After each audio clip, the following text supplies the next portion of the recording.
تو ایک شخص نے حضور سے کہا کہ حضور مجھے کوئی وصیت کیجئے۔ حضور نے اسے ارشاد فرمایا کہ تو غصہ نہ کیا کر۔ اس نے پھر کہا مجھے وصیت کیجئے، تو آقا کریم نے پھر فرمایا غصہ نہ کیجئے۔ اس نے پھر کہا، یہ بات ایک بار نہیں، اس نے کئی بار حضور سے پوچھی۔ وہ کوئی اور وصیت طلب کرنا چاہ رہا تھا کہ یہ تو ٹھیک ہے، کچھ اور وصیت بھی کیجئے۔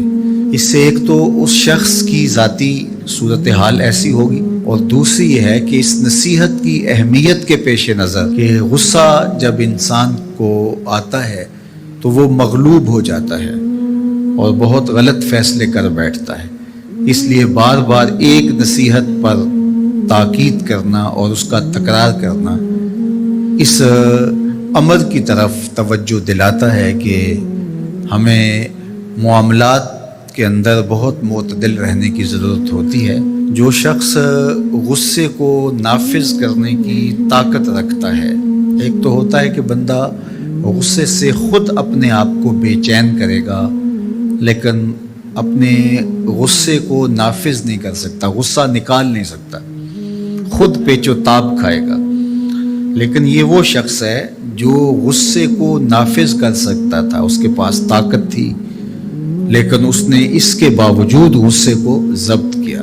حضور علیہ السلام نے ارشاد فرمایا، قیامت کے دن اللہ تعالیٰ لوگوں کے سامنے اسے بلائے گا، تو اللہ تعالیٰ اسے اختیار دے گا کہ جنت کی حوروں میں سے جس کے ساتھ تم نکاح کرنا چاہتے ہو، جس کے ساتھ تم رہنا چاہتے ہو، تمہیں اس کا اختیار دیا گیا ہے، اس لیے کہ تم نے اپنے غصے کو ضبط کیا، اس کو نافذ کرنے کی طاقت کے باوجود۔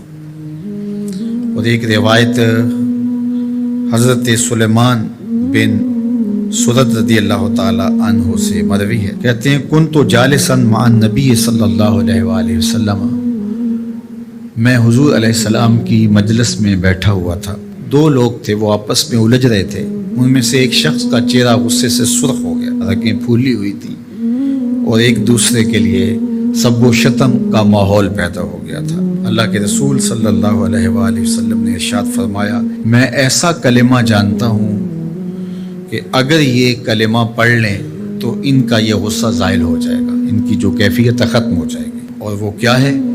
اعوذ باللہ من الشیطان الرجیم۔ یہ پڑھ لیں تو جو ان کے اندر ہے وہ چلا جائے گا۔ تو لوگوں نے اس شخص کو کہا جس کی رگیں پھولی ہوئی تھی اور غصے سے اس کا چہرہ سرخ ہوا جا رہا تھا کہ تعوذ پڑھو، اعوذ باللہ من الشیطان الرجیم پڑھو۔